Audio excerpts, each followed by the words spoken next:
Hey everyone, does capitalism get you down? Does the constant pressure to be productive get to you? Are you tired of being a cog in the machine? Then we invite you to be part of the revolution against toxic productivity by embracing the useless things. Welcome to episode 54 of the Very Unimportant People podcast. Do less. I'm your host, Lidia, and this week I got really high and I went down a ski hill and it was terrifying.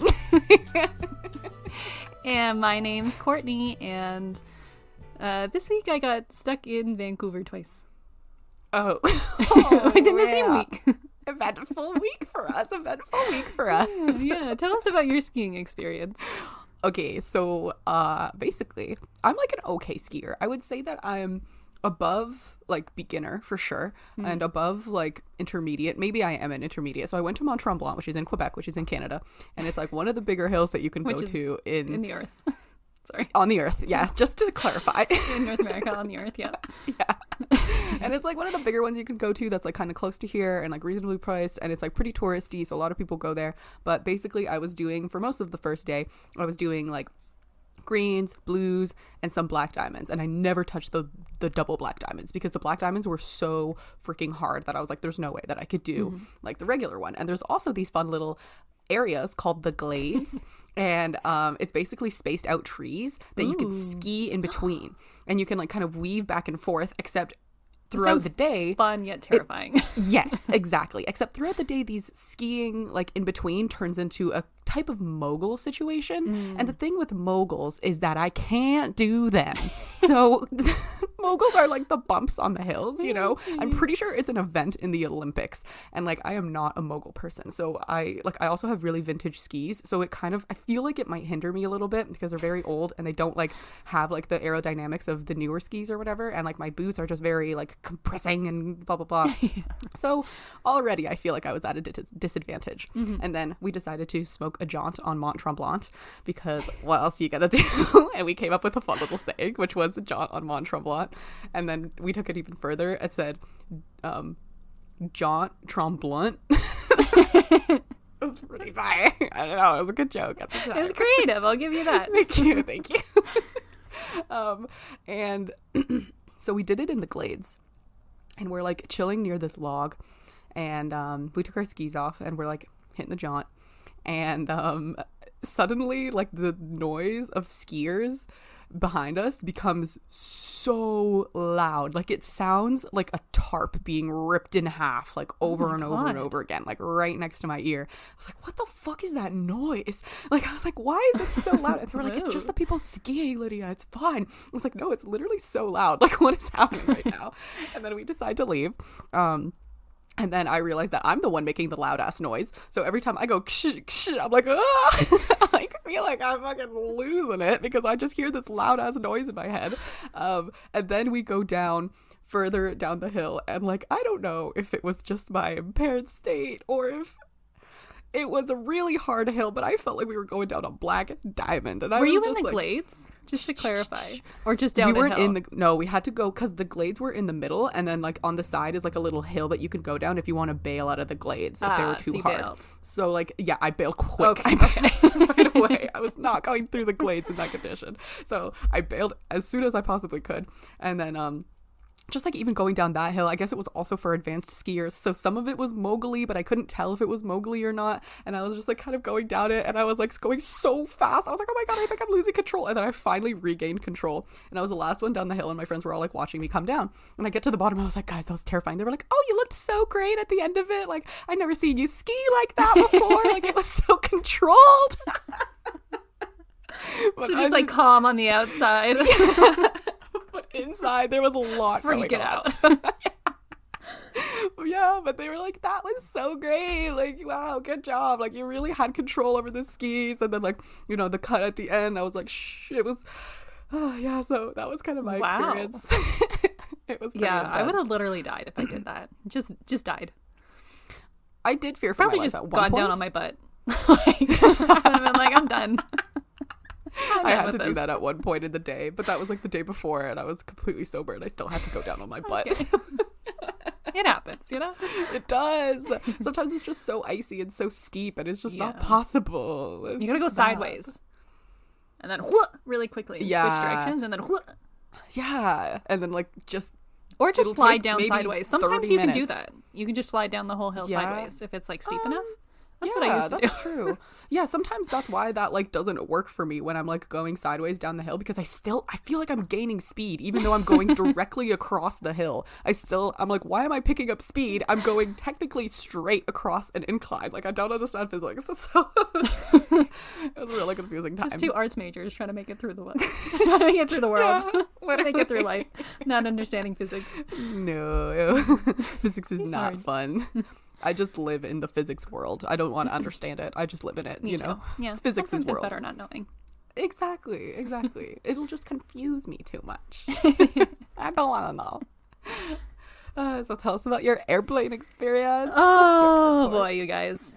A this few is weeks ago, I had an opinion about the holidays and about how like it forces you to travel home and it's expensive and it's stressful, and like I lived that real time. So I traveled home to Ontario for the holidays, and I was connecting through Vancouver because there was no direct flights for like under $2,000. So I was like, I'm not gonna pay that much. Oh so, shit, that's expensive. I decided paid like to $400 to come to see you. I know. It's crazy. That's a lot. Yeah. So I woke up in the morning of my flight and I got an email, and it was like, your flight has been, your second flight has been pushed back, and my 45-minute layover turned into a 5-hour layover. And then at the end of the email, you have two options, and it's to accept the flight or cancel the whole booking. Those are the only two options you have. So I was like, I have to accept this. There's no other option. You're like, I'm going home. Yeah, so I accepted it, and I was unable to print off my second or download my second boarding pass on the online check-ins, which I thought was weird. So I went to the airport and I lined up in line, and it was so long because there was just chaos at the airport. Yeah. And I got to the front, and she checked in my bag. She printed off my boarding passes, and I was like, hey, is my bag checked all the way through to Toronto? And she was like, no. And I was like, well, could you do that for me? Because I'm going to Toronto. And she was like, no, I actually can't, because you're overnighting in Vancouver and we can't keep your bag overnight. And I was like, what do you mean that I'm overnighting? What? And she was like, yeah, your flight at 10 p.m. is tomorrow at 10 p.m. No. So that means what was a 45-minute layover actually got changed to a 28-hour layover in Vancouver. And I was like, I don't want to get on this flight. Can we please change my first flight? To put this in perspective, the flight from Victoria to Vancouver is an 8-minute flight. Okay, so I was flying 8 minutes to wait for 28 hours in Vancouver. I was like, this is stupid. Put me on a different flight. And she was like, I can call reservations, but it's going to take me 30 minutes to get through to them, and your flight boards in 10 minutes. I was like, I guess I'm going to Vancouver. So, yeah. I got on the flight, and she was like, don't worry, in Vancouver they'll help you. They'll get you a hotel voucher. They'll sort you out. And I was like, okay, still sucks, but okay. So I get to Vancouver, and I go and get my baggage, and I'm waiting in line for the check-in. And let me tell you, the line was all the way across the fucking airport. I waited in this line for 4 hours. 4 hours I was in line. Dude, they did that on purpose to slow you down. I know. They did it on purpose. They do not want you to get into that hotel and use their precious little vouchers. They don't. And so while I was in line, so I booked my flight through Expedia. So while I was in line, I called Expedia. And I was like, look, I just want to get home. Can I cancel just this flight and get a refund? Because I could fly home with anyone else right now and get home tonight, And they're like, no, because you already checked in, so your ticket is with WestJet, so they have to give you the refund. So I was like, okay, whatever. Hell? So I wait in line. I get to the front of the line. I'm like, hey, look, I just want to cancel this flight. Can you help me? And she was like, no, you booked with Expedia. And I was like, no, that's not true. So she was like, call the Expedia person. I called the Expedia person. She took my phone, puts the Expedia person on speaker, calls her manager, puts him on speaker, and the Expedia person and the WestJet person are fighting with each other over speakerphone. And I'm just standing there. Just give the girl a refund. I know. They're just fighting over who had my money, so who had to give me a refund. And the consensus was that nobody had my money, so no one had to give me the refund. So I was like, okay, so you're not giving me a refund. I was like, can I please get a hotel voucher because I'm stuck here overnight? And she goes, no, we're not giving out hotel vouchers.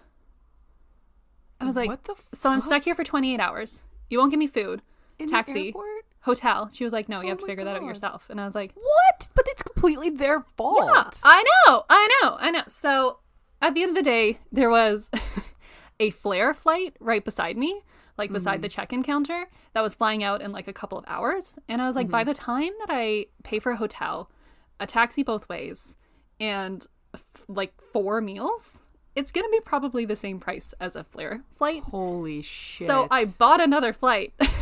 Oh my God. And like 5 minutes after I booked that flight got delayed 6 hours. No. So then, but I mean, I would still get home sooner. And like, for context, my mom had booked like an Airbnb up north for us. And so like, we had to leave on Monday. Yeah. If I was getting in late, everybody was waiting and missing like 2 days at the Airbnb because of me. Oh God. So like, I had to get home. So this would at least get me home on time. So yeah, I slept overnight in the airport. I got on my Flair flight. I got home. My parents literally picked me up from the airport on the way up north because I got in so late. But we got there. Sad. It was fine. And then your flight left on like 10 o'clock, the expensive flight, the fucking WestJet flight. I can't believe you never got your money back for that. You didn't even board the plane. That's I know, so and they like sent me, and there were so many people whose flights have like gotten canceled. I was like, I'm pretty sure I'm helping you out by not wanting to get on this plane. Like, you can give my seat to someone else. But no, they wouldn't. So bullshit. And That's then stupid. I hear that they overbook flights on purpose sometimes. So sometimes I think my flight got canceled. I think that's what happened. And then they have to like bump everyone onto like new flights. And so I guess was one of the last people that got bumped. Oh, that's such bullshit. So then on the way back, so it took me like literally over 24 hours to get from Victoria to Toronto, which is ridiculous. And then on the way back, I was like, okay, this like can't happen again. That was like a one-off thing, never happening again. I was so wrong. So my first flight gets delayed, of course. It gets delayed by like 82 minutes or something like that. And if it gets delayed more than 90 minutes, you can get financial compensation for it. But they only delayed it freaking 82 minutes. And I was like, frick you. Anyways. Yeah, they're just doing that on purpose. And like, I already knew that I wasn't making my second flight, but I knew that most of the people on my second flight were on the first flight. Right? So I was like, okay, so maybe they'll hold it for us, you know? Yeah.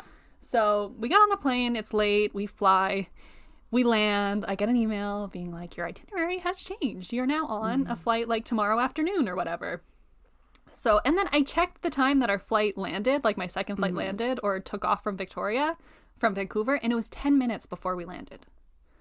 It left. I was like, you couldn't just hold it for 10 more minutes. You know that so many people on this flight. 50 people. Yeah. weren't on the plane. And those planes are like literally 20 people. Like they're tiny little planes. Like, just wait. Anyways. You must know that like, that's so fucking this stupid. Time, thankfully, they gave me a hotel voucher and they gave me some food vouchers. But let me tell you, they gave me a hotel voucher to the Sandman Hotel. They were like, go wait outside for a shuttle. I was like, great. I'll go wait outside for a shuttle. Waited for 30 minutes. No shuttle came. Tried to call the hotel. No such thing. You can't call the hotel. So I ended up paying $20 for a taxi to get there. I get there. He was like, I have good news and I have bad news for you. Bad news is we don't have any more rooms for you. He was like, good news is the Holiday Inn has rooms for you. Sticks me in the back of a freaking taxi, sends me to the Holiday Inn. I get to the Holiday Inn. I'm like, hey, I have like a voucher. Please let me stay here. And they're like, we can't take your voucher because it's addressed to the Sandman Hotel. What the And I was like, they don't have rooms for me.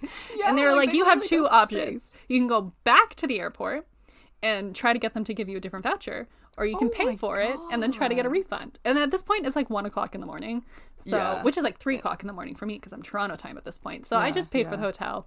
Still trying to get a refund from them. That's the saddest back the next day. It was like, it was so bad. So yeah, I'm God, never so flying at the holidays during the holidays ever again. No, never again. That's so fucking horrific. stressful. And I was like by myself too. Like I think it would have been more manageable if I had somebody else with me to like help me through that, or like another opinion or whatever. But I was just like by myself. Just trying to find my way around Vancouver. Like literally just like nowhere to go. You're just like this nomad in the middle of Vancouver, nowhere to stay except the airport for the next 21 hours. Like what? I know, and like that's so sad. With WestJet, I wouldn't have been like, I would have had to stay like in front of security. Like I couldn't go through security because I had a bag to drop, but you can't drop it that early, which like makes me feel very unsafe sitting with all of my luggage in a part of the airport that anyone can be in and trying to sleep by myself. As a young lady in a big city, I was like, that's not gonna work for me. No, you're like, no, I'm sorry, I have to absolutely sacrifice not. I choose life. I choose life tonight. Oh my god, that's so fucking sad. Yep. I hate that choosing life means that you have to pay like $100 for a hotel. And also, you know what else is stupid about hotels? That if you get there at 1:00 in the morning, they don't give you like a discount I know, for like, not I'm not being even there at the using beginning it of the for night. the whole time. Yeah. Using it for like a couple hours. Like room service ends, like I'm just gonna be sleeping and then leaving. Like what kind of a fucking disaster do you think I'm gonna make in these couple of hours that I have to be here? Like, oh, that's so sad. That's so stressful. Oh my god, no, I hate it when things go wrong at the airport. I literally don't know what to do because I'm never and you're like just at their mercy. Like there's nothing you can do except exactly what they tell you. Yeah, okay, literally. I guess I'm not getting a hotel voucher. I guess I'm staying here overnight. Oh my god, that's Thank so sad. God I really for hope you Flair. get I the love refund. Flair. Yeah, I'm glad Flair came through for you. Jesus Christ. WestJet, I keep hearing horrible stories about WestJet, to be honest. Like, I don't think I've ever heard anything good about them. It's not like totally their fault. I think they're dealing with like staffing shortages because of Omicron. So like everyone's getting exposed and like, so that's why they're canceling flights. So it's not like their fault necessarily, but I still blame them for making it so stressful and not giving me a hotel voucher and not giving me a freaking refund for my flight that I didn't get on. Yeah. Because like you couldn't get me there on time. Like I paid for a service and you didn't deliver on that service. Anyways. And they still don't give a fuck. They're like, well, sorry, that's your loss. And then you have to pay for another flight. Like, that's so stupid. Yeah. So like I'm still trying to get a refund for one of them, some flight. So I'm still trying to get through to Expedia for my freaking refund. And since my Flair flight was delayed by 6 hours, I'm entitled to financial compensation. So I'm hoping I get something back from someone about something. I hope so. I don't know you what, really but... deserve it. You deserve to get paid for the amount of fucking time and money that you spend and the amount of emotional stress and emotional damages that they have placed onto you on this day. Boy. Never do connecting flights. That's the other lesson. Like at the end of the day, I probably spent as much doing a connecting flight. There was direct, but it was so expensive. And Swoop was like flying out on weird days that like didn't work with my schedule, so I didn't choose Swoop. But I think from now on, I'm gonna go with Swoop. Yeah. Or Flair. Flair doesn't fly to Victoria in the winter, so Swoop, I guess. But it is what it is. It is what it is. Never one of the bigger ones. I'm home. Just go with the little cheapies and the just get there. Just get there. That's all you need. Yeah, literally. That's so sad. Oh, I'm sorry. So yeah, sorry guys for that really long-winded intro, but anyways, we're here. The point is we're both alive and we're both in our respective homes and sitting across from each other. Technically, if this was the metaverse, we would be sitting across from each other, but that'll never happen because we say fuck the metaverse and we're never gonna enter it ever. All right. So this week I'm going first, and you know, we're just coming off of our 1-year anniversary, so very exciting stuff. We're getting I guess back to our roots because I have an opinion for you guys today. Yay. I love Yay. So my opinion today is about a couple of interior design and like home design concepts that make me really like they make me mad, and there's no reason that they should make me mad. I'm not a homeowner. I'm like about to start renting. Like there's just no reason that they should make me this upset, but like I just hate things. So this is one of the things that I've chosen to hate. So let's start strong. My beef with open concept homes. I do not like open concept homes. I would never want to live in an open concept home, and I don't think that it's a comfortable place to live. And in Selling Sunset, literally the entire fucking show is just selling open concept. Indoor, outdoor living. Indoor, outdoor living. At one point, Chriselle walks into a house with Mary, and she's like, oh my God, this is so great. I love it when you walk in and the concept is just like, and Mary's like, open, and Chriselle is like, open. And it's like, as if you haven't been saying that for the past 5 episodes. If that's not like every single home ever in LA, every single new home. Yeah, every single one is open concept. It just doesn't make, I don't know. I'll get into it. I strongly disagree with you, Chriselle. I don't love it when I walk into a home and it's open concept. That doesn't make me feel good. It makes me feel stressed out. Maybe it looks pretty for TV, but I don't think that it's practical. Number 1. I think that the separation between the kitchen and the dining or seating area is a lot more important than people make it out to be. because I think kitchens are the most active rooms in the entire house. They're going to be used by every single person who lives in that home. It's impossible to keep it clean for longer than like 10 hours. It's true. Yeah, maybe longer than like 5 hours. I might be stretching it with the 10, but I was just thinking when you're asleep. But even then, people get up to make midnight snacks and leave a little bit of crumb mess, you know? Who knows? Yeah. So this means that like when you have guests over, your kitchen isn't hidden away in a corner for them not to see how truly messy you are, but instead it's right out in the open. Your secrets are revealed right off the bat. Living rooms can stay clean-ish for a lot longer. And if there is a mess in the living room, like it's a blanket splayed somewhere, or like the coffee table's a little messy, it's completely manageable and it looks like it's a lived-in space. But the kitchen is an eyesore. It is, and especially when you start getting like appliances. I don't understand how people hide appliances. Like I got like my Soda Stream, like my coffee maker, like toasters. Like where do they go? I don't know. Keep your counter empty? And I don't think that it's practical to put a toaster away every time you finish using it. My God. Like, just keep it out. So it's just going to be filled with stuff on the counter. Like your counter space is going to be like completely taken up. And also for another kind of event that you might be having, for like a party, for example. You know, they say that the open concept is amazing for hosting. In Selling Sunset, they say that a lot, that like it's perfect for hosting because it's so open concept and the flow of the rooms and how amazing it is, blah, blah, blah, all this stuff. But in reality, the kitchen is where all the grimy dishes go. It's where all of your cups go. And if you start your party at about 6 o'clock, if you start pre-drinking at 4 and people don't leave until 2 o'clock in the morning, they're just going to be staring at this mess the entire time that they are there. And then you will get more stressed out at every passing cup and plate that gets put into your kitchen because you know you're going to have to be the one cleaning it. And then you won't be able to relax and have fun at your own party. If the mess is hidden away, you can at least pretend to forget about it. You can at least not think about how bad it actually is, you know? But instead it's just there. Stays gross for the entire night. I'm sure your other guests aren't really like, oh, cool, like, I love looking at this, like, dirty mess that I've been making. Dirty dishes. Woo. Best part of the party. So that's reason number one. Definitely separation is necessary for the kitchen. And another reason is that smells waft. And this is sometimes fine, but sometimes, like when someone is cooking something very spicy or brothy, like for example, chicken bone broth. My mom likes to make chicken bone broth, and sometimes it wafts up to my room and it literally makes me want to hurl. It's probably the worst smell I've ever smelled in my life, like chicken bones cooking in hot water. Disgusting. It's so fucking gross.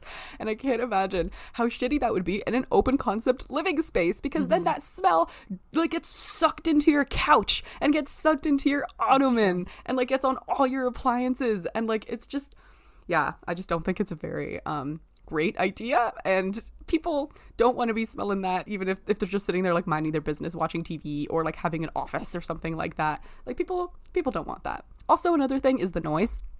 Like, if you're running a blender while someone is watching a movie, they're going to be able to hear that. Yeah. The microwave, also hella loud. So if you hear the microwave beeping, like imagine in your home, you hear the microwave beeping and you're like, this is so loud. Now imagine an open concept home where the noise can just echo off of the walls of your 8,000 square foot home. And your secret of snack in the middle of the night is no longer a secret. Yeah. Now everybody knows that you like your midnight snacks from the microwave. And that's why I don't think it's a great room. And architects and interior designers have called the open concept space a great room because it's just like a big room. But like, great. Yeah. Great room. Thank God, everyone can see me do everything. Yeah, I think it's like so impractical if there's more than one person living in the home. Like one person I can kind of see like, okay, you know, it's like a bachelor you can only pad. Occupy one space at a time. But if there's more than two people, like imagine if your partner like had friends over and like you weren't feeling well. I don't know. This is just a very hypothetical situation. There's no way that you can get anywhere but your room to like get a snack or like get yourself some water without just like being in everyone's business. How do you cook a meal while somebody's watching TV? Like, it's kind of fun sometimes when you can do those things at the same time, like participate. Yeah. I can see that being fun, but yeah, it's not the most practical. Not for every day. Like, you can still, yeah, exactly. And you can make that happen for yourself in different ways. Put a TV in the kitchen if you want. bring the other person in with you. Like, I don't know. It could just be separated. And the thing too is about the multiple people living in the space. Open concept homes are like advertised to families because they're like, oh, like moms, you can watch your kids while you make your omelet in the morning, blah, blah, blah, all this stuff. But there's so many arguments against that because they say that the mess that kids make is not being contained in one room. So if you have like a playroom or a toy room, it no longer exists. The playroom and the toy room is the entire lower level of your home. All up for grabs. You're never going to get that space cleaned, ever. And another thing is privacy. I feel like I like some walls when it comes to the kitchen. And your sick example is perfect. Sometimes also cleaning isn't a cute look. If people are over, if your roommates are over, if there's family downstairs, and like you just don't want to invite them to like watch your one woman performance of just like scrubbing the fucking like sink or something like that.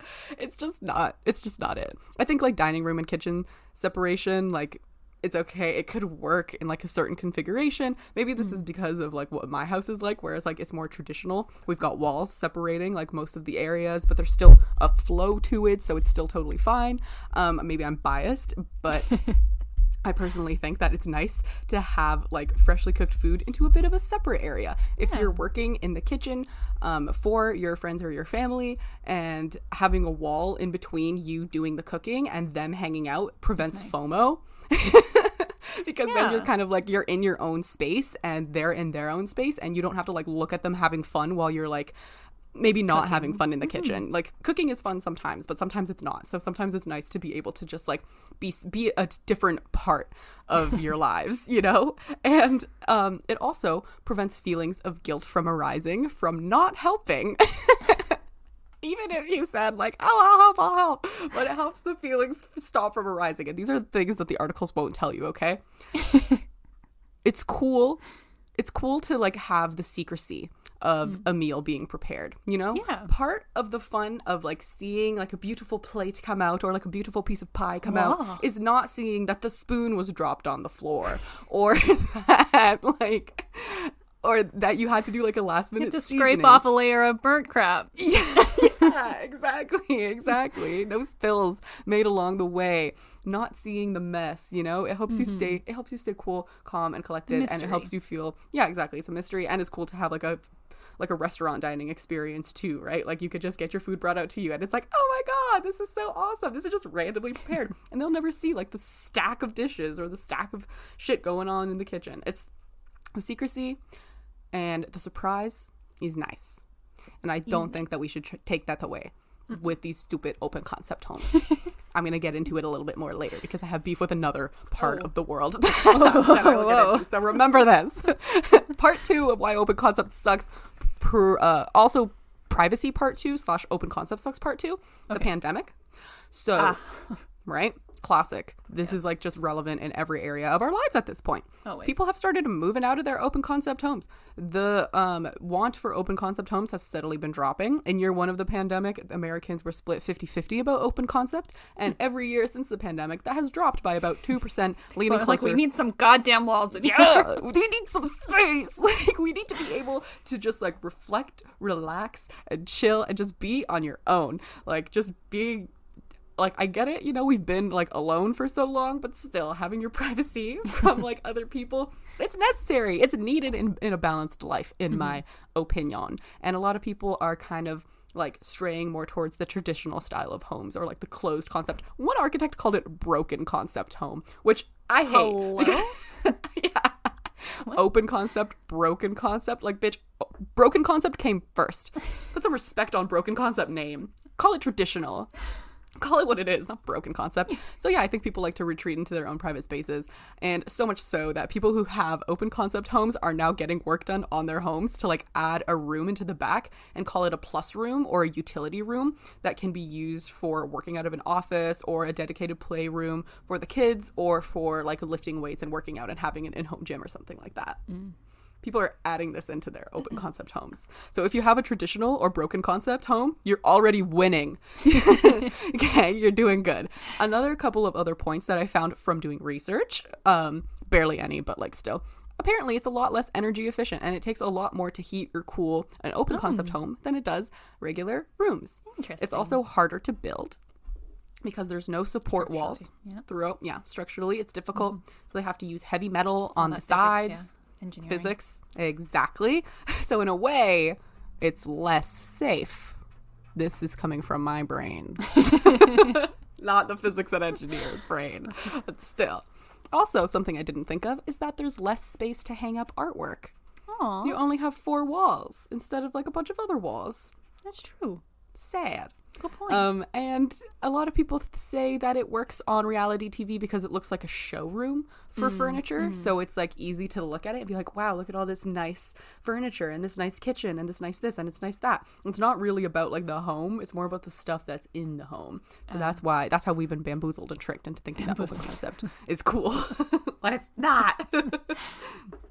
So my next beef is something that seems to go together with open concept sometimes, which is marble counters and tables or marble counters? Desks. I hate marble counters. I hate them so much. Why? They're so uncomfortable. I don't like them. I hate like putting my elbows on them, and they're very hard and they're very cold as well. Like my elbows feel like I'm like digging into the marble. Okay, specifically marble, or do you mean just like granite, stone? Like stone. Oh, okay. Like, I have no beef with, like, the design of marble. Like, if you want to paint something in a marble way, like, whatever, do your thing. But it's, like, the hard stone, the hard, like cold stone that I really don't like. What do you prefer? No, I don't know. Like, something softer. Like what? Like a wood, something that, like, has a little bit of texture wood to is, like, it, maybe. Porous, so, like... For counters, it probably wouldn't work. There's just something about marble though. Like I don't exactly know what it is. I have to disagree with you on this one. I like really? But it's just cold all the time. There's this like, no, I don't like them. Like, okay, I have also seen this trend recently where people have been turning marble like what do you call it, cutting boards, and then like cutting on the marble, and like I just get really like upset when the sound of it like screeching or something like that, or of even the cutting or like anything happening on there that is just not supposed to happen. Like I just hate it so much. It just really like grinds my gears. It's like an internal ick that I have against marble counters, and like this doesn't happen to me a lot. Like I don't care about nails on a chalkboard, but like marble counters. God forbid marble counters. I can't do it. I literally can't do it. And like they're always so cold. Whenever I put my hands on them, they always leave like a little bit of condensation. And then I'm like, oh, I'm so embarrassed. But like, why am I embarrassed by like leaving? Like I'm just a human being with body heat. Why do marble counters make me feel so insecure? What is this? I don't understand. I can honestly say I don't know. I don't like the sound of when you put the pencils or the pens, if you're trying to work on a marble countertop and you're just like trying to sit and type on your laptop or something like that. If you're trying to put down pencils, pens, trying to move your mouse or something like that, just everything has the opportunity to like screech and make a lot of noise. And like it makes me want to crawl out of my skin, to be honest. I would rather work lying down on like a hard floor or a carpet. Actually, I would rather do that. That sounds a lot nicer than doing anything on marble. I went to a friend's place one time and she had marble countertops, and her mom was putting out like mats on the marble countertops because she knew, well, I don't know if she knew, but she was like, they are not comfortable. Like here is a nice something to rest yourself on, because the stone, it just never gets warm. You're just never, I've never been comfortable at a marble countertop ever in my life. Putting down cups on a marble countertop, also horrible. So very much noise. Very loud. Yeah. I can agree with that one. And it just always makes me nervous. It's just like, I don't want to put my drink down now, or whatever it is down, because I just know that it's going to clatter when it hits the countertop. And I just don't want to do it. The noise, the cold, deal breaker for me. And the thing is that these things often come together. It's often an open concept home with marble countertops. So luckily in my life, I probably will never have to face the injustices of these kinds of like living lifestyles. I'm just not a fan, I think. I enjoy like decor, I think. And also like marble countertops also kind of come along, and like open spaces, they also always look super super clean and like not very lived in and stuff like that. And I get that it's probably easier to clean, but I just don't think it's my preference. Like I think I prefer a place that looks like lived in and it looks like it has things. I think I'm more of a maximalist than a minimalist, to be honest. I like a home that doesn't feel like it's just taken out of a catalog. And marble has it's really taken the cake for that one. I really just can't deal with it. I prefer wood. Or anything else. Like I don't know what other types of things there are that you can make like a counter space out of. Laminate maybe would be better, I think. I'm just not a marble person. Very interesting. That is all. That is my beef. Like final beef. Okay. Which is more of a kind of trendy thing that what's happening for a while is when people paint over like really nice wood or I hate that. Yeah, it's like these specific TikToks that I used to see. I don't see them as much anymore because we're like year 3 into the pandemic. So that was more of like a year 1.5 type of thing. People would do vintage flips. Yeah. And like, you know, don't get me wrong, vintage flips are super fun, but I think that you should try to preserve some of the integrity of the original piece. For example, if you have a beautiful, I don't know, mahogany or chestnut dresser and it's like really stained nicely and it has some beautiful like mirror with like that filigree around it and it's just like carved perfectly and it looks amazing, and then like someone goes to Dollarama, gets some white acrylic and then paints it, it's just insulting. You know, you can like sand it off, like it's not ruined forever. Yeah, I know, but even that, I'm just like, come on, like if you know it's going to get sanded off eventually, you're just making it harder for the next person, and you're making that person do more work when they're like, I gotta get rid of this, like this is so ugly. Like, because I've seen those on TikTok too where they find like a vintage find but someone had clearly painted over it, and then they sand off the layer of paint and they're like, this is so beautiful, why would anyone ever paint over this? So just save that in between step of painting it. Just don't do it. Personally. I strongly believe that like rich woods like that should only be stained and never painted over. And I understand that some wood is made to be painted. Totally fine. Whatever, you know, some wood is like very common wood and like it's fine. You can paint over it. You're good. But if it's like a nice wood, leave it as it is. If it ain't broke, don't fix it. First of all, a tree died for you to put your stuff in drawers. And everyone knows it. You know, everyone knows that your furniture is probably made out of wood. So you can either like flaunt it and show off the wood panes, or you can look at it as like a respect thing where you're respecting the tree and keeping its memory alive by showing off its beauty. Yeah, right? Respect for nature. Respect for dead nature.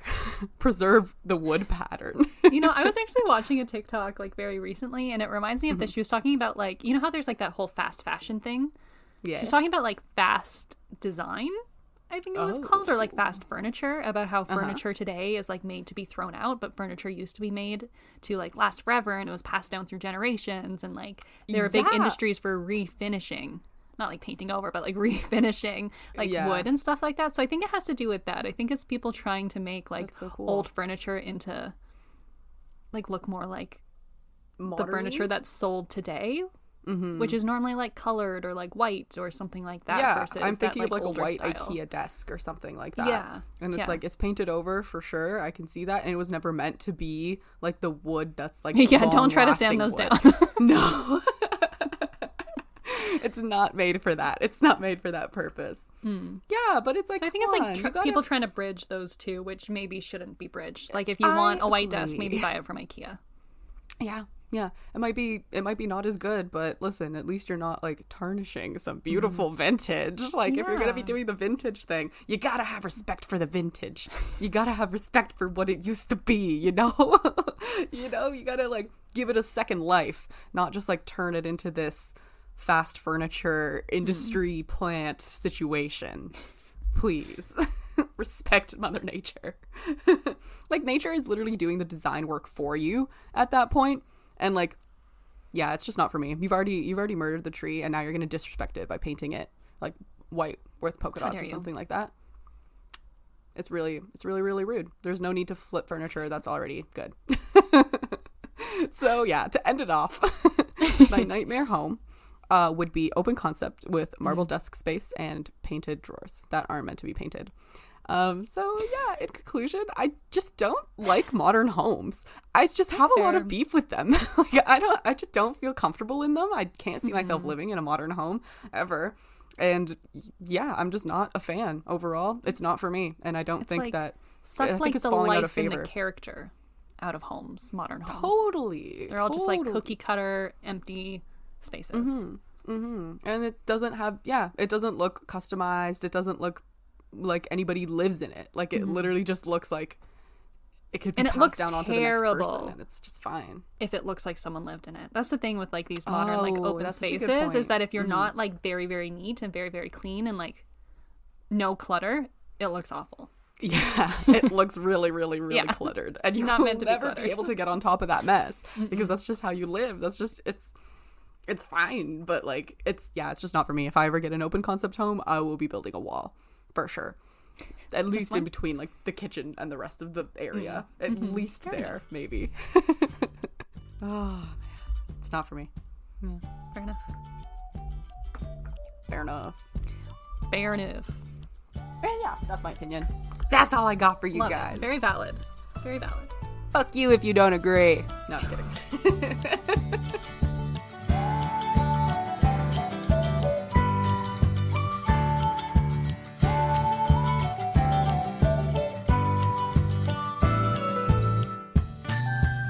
Okay, people. Welcome to the second half of the podcast, where I am talking about something that has been a question I've had in my life recently. So, since like I've gotten back from Ontario, I've gotten very into reading. Oh my god! I've been reading really? like a lot. I just finished a book for the Like, first time in like a year. I've finished 3 books this week. I have completely replaced like being on my phone and watching TV with reading this week because I discovered That's so that awesome. I can fulfill my love for reality TV by reading trashy romance novels. I love it. Yes. Oh And my god. This made me really think and really ponder because, like, people always revere reading as, like, an intellectual endeavor. But when I'm reading trashy romance novels, it doesn't feel like it. It doesn't feel like I'm being that intellectual. And, like, when I put my book down after reading for a couple hours, I honestly don't feel any different than if I just watched TV for a couple of hours. Like, oh, really? It just feels like 2 different ways to, like, dissociate and ignore reality, and I come back from both feeling kind of like fuzzy and like, you know, yeah, you're like, just like a little out of it. Yeah. So it like got me really thinking about why do we feel like reading is a better pastime than being on screens? Because I get if you're reading nonfiction, sure, you're learning things, but if you're reading fiction, is it really any that different? And like parents especially are so obsessed with their kids reading. It's like their freaking wet dream. It's like if their kid is reading, nothing else matters. You were supposed to take out the garbage. Oh, but you were reading, no problem. Don't worry, keep going. I won't disturb you. Like there's like this obsession with reading. And it's seen as more of a hobby than watching TV is. Yes. And TV people is a time like waster. read or like better. Reading is like a hobby. Yeah, It's exactly. like something you do. Yeah. Okay, So I see. I was like, what is going on here? Especially when you have bad taste in books like I do. Like I don't think I'm learning anything. So bad taste in books. this whole podcast segment is just basically it was a selfish endeavor to see if what I was doing was actually good for me or not. So I'm comparing reading and watching TV. And actually the consensus is that reading is better no matter what genre you're reading. So I'm okay. I'm good. But we'll get into like some facts and stuff like that. And then we're going to compare like reading vessels. So reading books versus Kindles versus iPads. And then genres. If there's genres that are better than others. Yes, there are. Fantasy is the best genre. Romance. Trashy romance novels. I used to love trashy romance. They're Which ones so did you good. read? Did you read for like under 18, like preteen romance trashy novels? Those are the best. More like adult ones, but you could read adult trashy romance novels? yeah. Oh, what did you read? What are they called? Give us the title. I don't want to because I'm so embarrassed by it. 50 Shades? No, it wasn't 50 Shades, but it's basically like so stupid. It's a 4-parter, I think. And it's basically each book is about a different brother. There's 4 brothers. They're CEOs of like this big media company. Cool. It's just about their love lives. It's just about them like finding the one, so in the love story. But I love it. It's addicting to me. So yeah, yeah, I understand. I can't help it, guys. I can't choose what interests me. I can't choose. No, I totally understand. Trashy. And sometimes like the way that like romance happens in books is better than real life. Like, yeah, I know. I'm like, oh my god.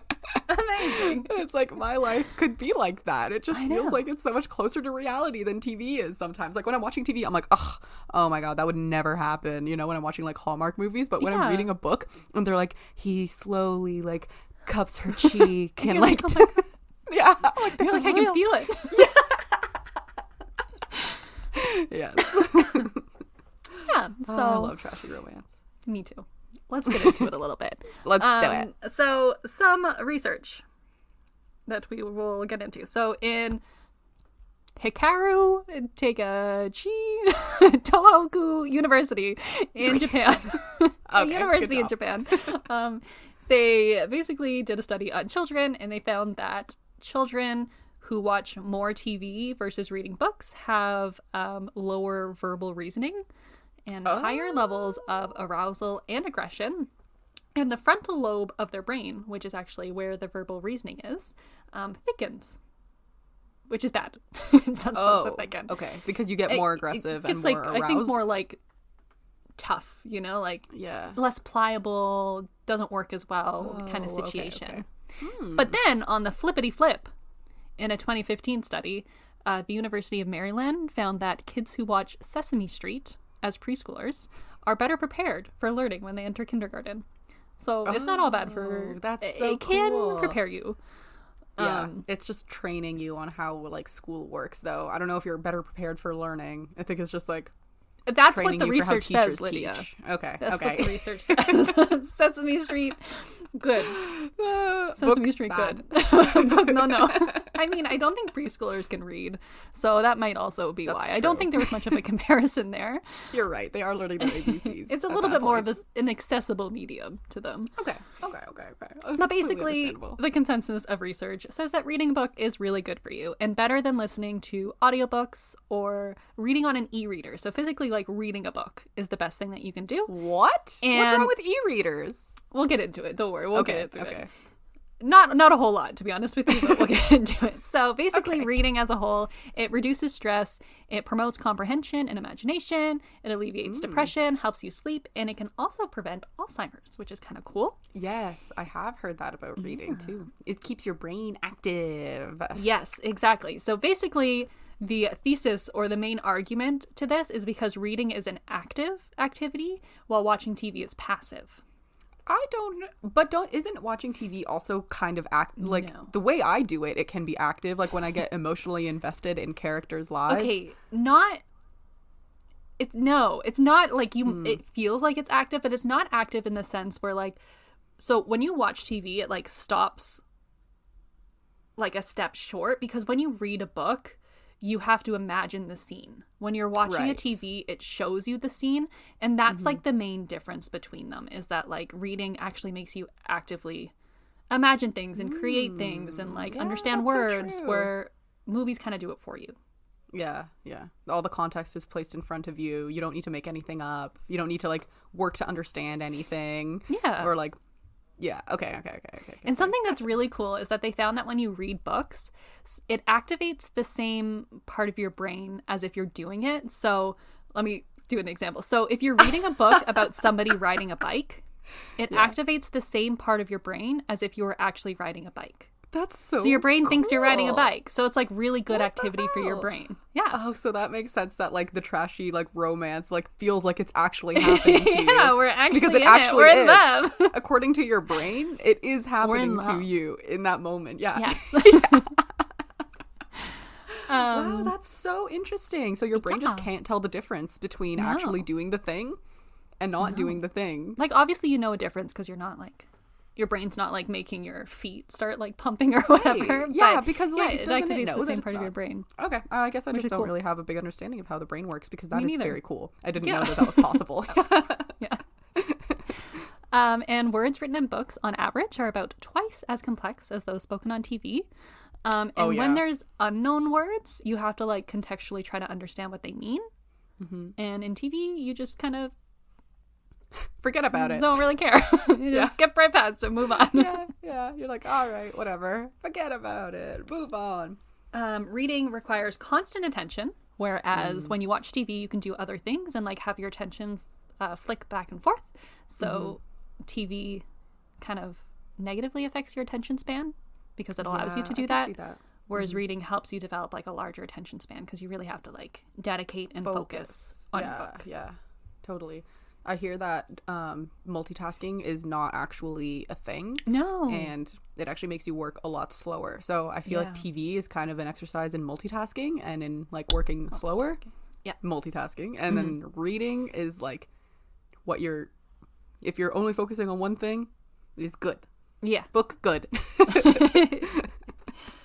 So it also improves your memory because like reading is basically a memory game because you have to constantly keep track of like plot points and like what's happened to the character and recall them in different situations and like remember the order of the plot. So it's basically making your brain work in that way. That's so cool. And reading is also good for your heart, which I thought was interesting.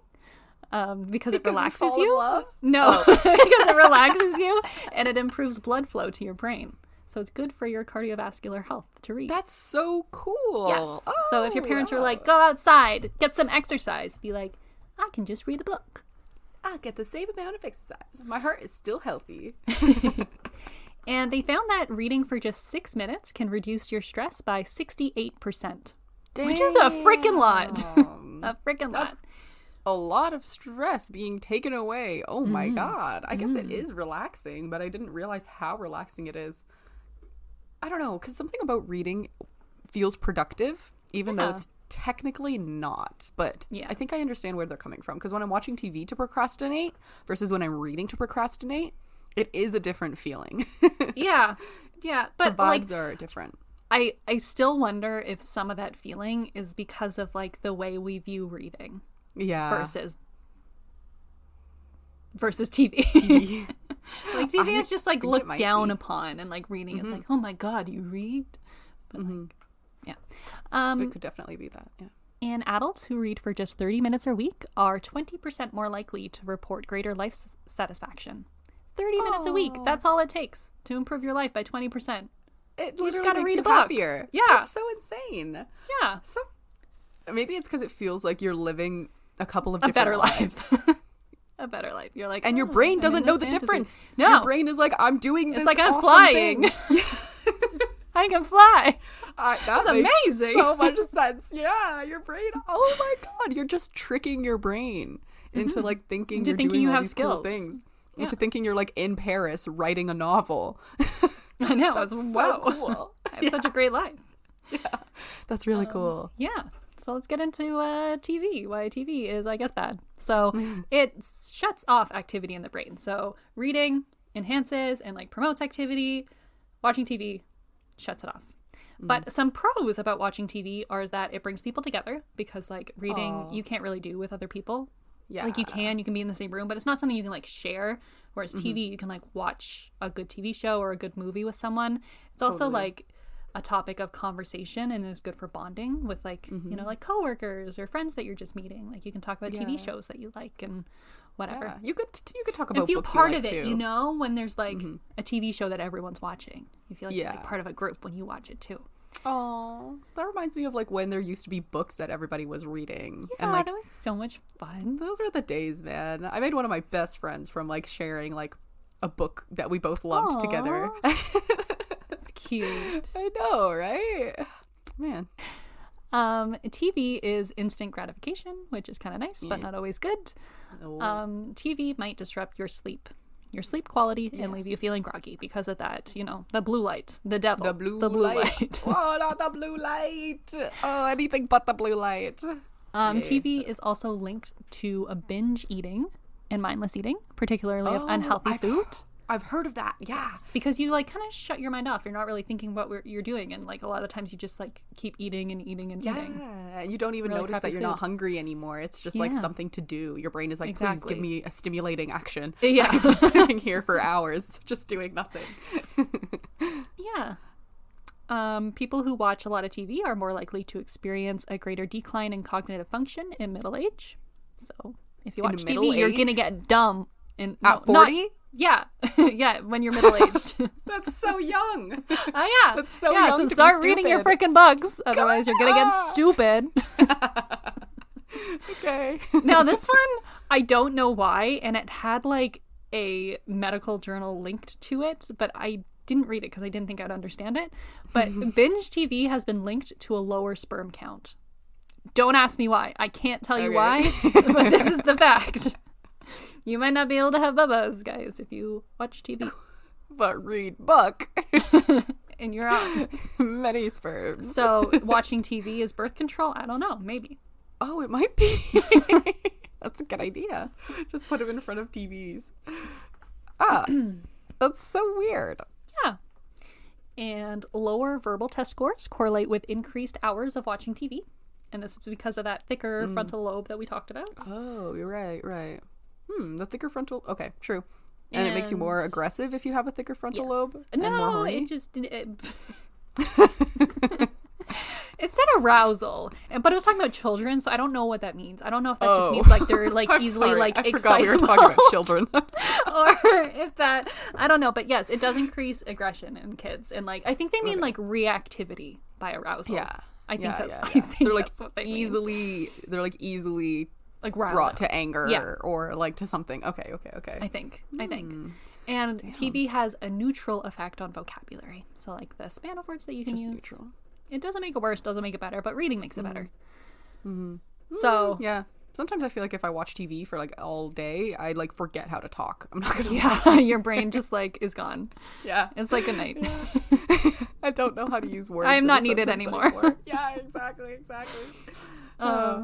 So as we can clearly see, reading a book is superior to watching TV. Yeah. But then this also got me thinking about like there's like a great debate and great conflict, or I don't know, argument of what's best to read on. People who read physical books have like this superiority complex about them, and they're like, there's nothing like the feel of a page, you know? I agree. There's nothing like the feel of a page, for I sure. agree. I'm right. salty about this one. I read on a Kindle too, but I Me think that books too. are great. Me too. I read on a Kindle, so I was like a little put off by this section of my opinion. But reading on a piece of paper is actually superior to anything How? else. I don't know. I still don't know. I don't know. It's not a real screen. It's like a fake screen. It's a fake screen. I know. There's something about apparently like when you flip a page, it gives your brain like a second to process and digest information. Okay. But like you still kind of have to do that on a Kindle. Like it still takes my a second. Kindle It's is not very instantaneous. slow. Yeah, exactly. My Kindle, like I have to click to get to the next page, and then everything turns black, and then I'm on the next page. Yeah, so it still gives you that moment of contemplation. Thank you very much, Google. Yeah. What the fuck? And apparently there's also something about like physically being able to see how much you've read and how much you like have to go that helps your brain track like the order of events. They tested people who read a book on a Kindle versus people who read a book on a piece of paper, and the people, not a piece of paper, but like a paper book, and the people who read it in a paper book were able to like better recall plot events in the right order than people on a Kindle. Not that like it was more they were both able to recall like the plot events, but like one was in the right order. In the right order. Yeah. Okay, that's pretty interesting. I hadn't considered that, like being able to see how far along you are. But mine has a little percentage on my Kindle. Mine does too. too. 30% done. Mine has like a little line running across the bottom and a little dot that like there you go. kind of just moves along, and it just kind of it just imitates the book. Really, it's an imitation of real life. Maybe that's the real beef that people have with it, is that like, you know, you're already being removed from real life, but like I don't really get the beef either, because either way you're reading something. Yeah, you're still reading. Just let people read, god damn it. Like, I get it. I love physical books, but they're just so expensive too. They're also, I find them like difficult. I'm going to sound so Gen Z by saying this, but like I find it's hard to find a comfortable position when I have a book. Like if I want to lie down and read, it hurts my arms because when you're on one side of the page, you literally have to suspend it in like midair. So it's just harder. When I have a Kindle, it's just one little box. I can lie on my side. Yeah. Every page is the same experience. And the best thing too is that like you don't need to wear like a headlamp to read your book. Yeah, it has its own little light. Yeah. It's amazing. I love it. Yeah, I love my Kindle. I'm a Kindle reader. Both reading on paper and reading on a Kindle are like equally as good / bad for your eye health. Neither of them are better or worse, but on a Kindle you can make the font bigger, which is good. Which point for Kindle. Yay, point for Kindle. Good job, Kindle. Apparently, for some reason, reading a paper book encourages you to slow down, while reading on a screen encourages you to speed up. Don't get that because I feel like it's the same experience, but... Yeah, I don't really understand that. Why do you feel like you need to go at a more leisurely pace when you have a book in your hand? Honestly, that could be pretty bad too, because I have a physical book that I have been trying to read for the past year. And I'm just going so slow through it. Like, I don't think I'm ever going to get to the end. I'll read a page and then I'm like, okay, that's enough for the next 5 months. Maybe it's just not the book for you. That sounds like it's just maybe not like your genre. It's not taking your interest, that you could know? be it. And that was the mistake that I had trying to read. I was like, I'm an adult now. I have to read adult books that are like smart and intellectual. You don't have to do Don't do that. Don't. No, I totally literally agree with never you. read by doing that because like I was just so bored. And then I got into a genre that I like, and I'm all about the reading again. It's fun. Oh, that's so awesome. I'm so happy for you. Yay. You should read some Sarah Dessen. Or The Summer I Turned Pretty. Damn, that shit was fire. In like grade 8. Yeah. So, we talked about the Kindle light. Kindle has a light, but it is not a blue light, which makes it very different. And the screen that it has is called an e-ink screen. And so it's very different from an LCD screen. LCD screen has like a backlight, so it's very... Yeah, and it's shining directly abrasive. into your eyes, right? That's the whole... Whereas e-ink doesn't actually have a backlight. It uses like the light in your environment to reflect off of the white spaces and create like positive and negative space. So it adds like no extra strain to your eyes when you're reading it. And then the light that it does have is just like a soft white light that goes down across the screen. It's like outside of the screen. I've noticed that too. It's not a blue light, so it doesn't disrupt your sleep. And it's good for your eyes. No extra strain on your eyes. Bam! Boom! Did that. So it's like reading a book. God damn it. And then reading on like a tablet or your phone obviously emits that blue light directly into your eyes. It is a little more painful to read on a laptop than it is to read on a Kindle. Oh my God, yeah. Sure. Yeah. So it can cause eye strain and disrupt your sleep. I actually used to, in university, if there was like an ebook version of my textbooks, I would download them onto my Kindle. That's a great idea. I'm going to do that next semester because I've really And you can fallen in love highlight with and my like Kindle. add notes and you can export them. If you download the Kindle app onto your computer, you can open the stuff that you have and you can like see the notes that you've written and stuff like that, but you can do all the reading on your Kindle. It just syncs it to your computer. Yeah. Perfect. That's so perfect. I'm literally going to start doing that like as soon as possible. That's going to change my life. All right. And then genre. So obviously like there's clearly genres that like teach you more, like non-fiction. Like self-help. Aside from that, there's actually like no more benefits to certain genres than others. Oh, but there sci-fi people always are like, I'm the best fucking genre. I'm the smartest. No, they don't cognitively really have any benefits over the others, but there is a lot of benefits from reading like a variety of different genres. Oh, like switching it up because it exposes your brain to like more knowledge and more activities that it can do. Instead of just flying, maybe it can like walk to the coffee shop. Different things. Yeah. It can go on a spaceship. Reading books of different genres can enhance your memory, enhance vocabulary, enhance writing skills, boost creativity, increase confidence, and develop concentration. So basically, all of the things that are good about reading are multiplied when you read a variety of different genres. That is like the best news I've ever heard. That's so awesome. I was like, thank God I can read trashy romance novels and it can still be good for my brain. Yeah, exactly. And if you ever start to feel bad about yourself, you just balance it out with like another different genre book, if you want to. Fine. Yeah, exactly. And then you're actually doing better for yourself. Yeah. Boom. I love good. Man. Trashy romance is the best. I love having trashy romance in like a fantasy novel. It's everything. So basically there is a hierarchy in the reading world. So at the top we have reading a variety of different genres from a paper book. And then we have just reading one genre from a paper book. And then we have reading an ebook, reading on tablet, phone, or computer. And then at the bottom is watching frickin' TV. So, okay. Basically, to conclude, watching TV and reading are both just like vessels of dissociation, as I felt like they were at the beginning, and are both ways to pass time. But one, you can strengthen your cognitive function while you do that, and the other one, you can weaken. So there is a difference. Yeah. Okay. So there is a difference. Yeah. So it is good for you. So even if it's not directly productive, it's still technically still good for you. Like you can still be doing something for your future self. If you're not like working hard right now and you need a distraction and you need to have your you time, read a book. You might as well just like that you're not stupid when you're 40. 40 is too young to be stupid. Maybe that's where midlife crises come from. People who have midlife crisis haven't read enough books. I wonder if there's a correlation to that.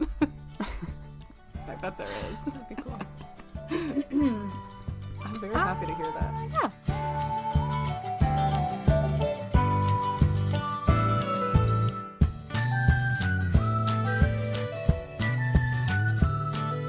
All right, guys, and that brings us to the end of the podcast. Thank you so much for listening to Lydia's straight opinion, all heart, all emotion. Fuck open concept. Yeah, open concept. Who has time for open concept? Not practical. Very show homey. Not places that real people live in. No. And thanks for listening to my opinion about reading. I hope it encouraged you all to go read a book. God damn it. Be smart. Read a book. Be smart past 40. Enjoy. Find a genre you enjoy. Read. Yeah. And if you want to let us know what you think, you can head over to our Instagram, which is very.unimportant.people. You can find us on Instagram, which is unimportantppl. No, sorry, on our Twitter. I said Instagram twice. The second one was our Twitter. We're on TikTok. Y'all know that. Yeah. Find us on TikTok. And then most importantly, please follow us on Patreon. Patreon. It's on our Instagram. You have to go to our Instagram first, and then our link tree, and then click Patreon, and bam, you are there. You won't regret it. We are up to date on Patreon. Oh, good. Everything is up there. And that's it for us this week. Have a great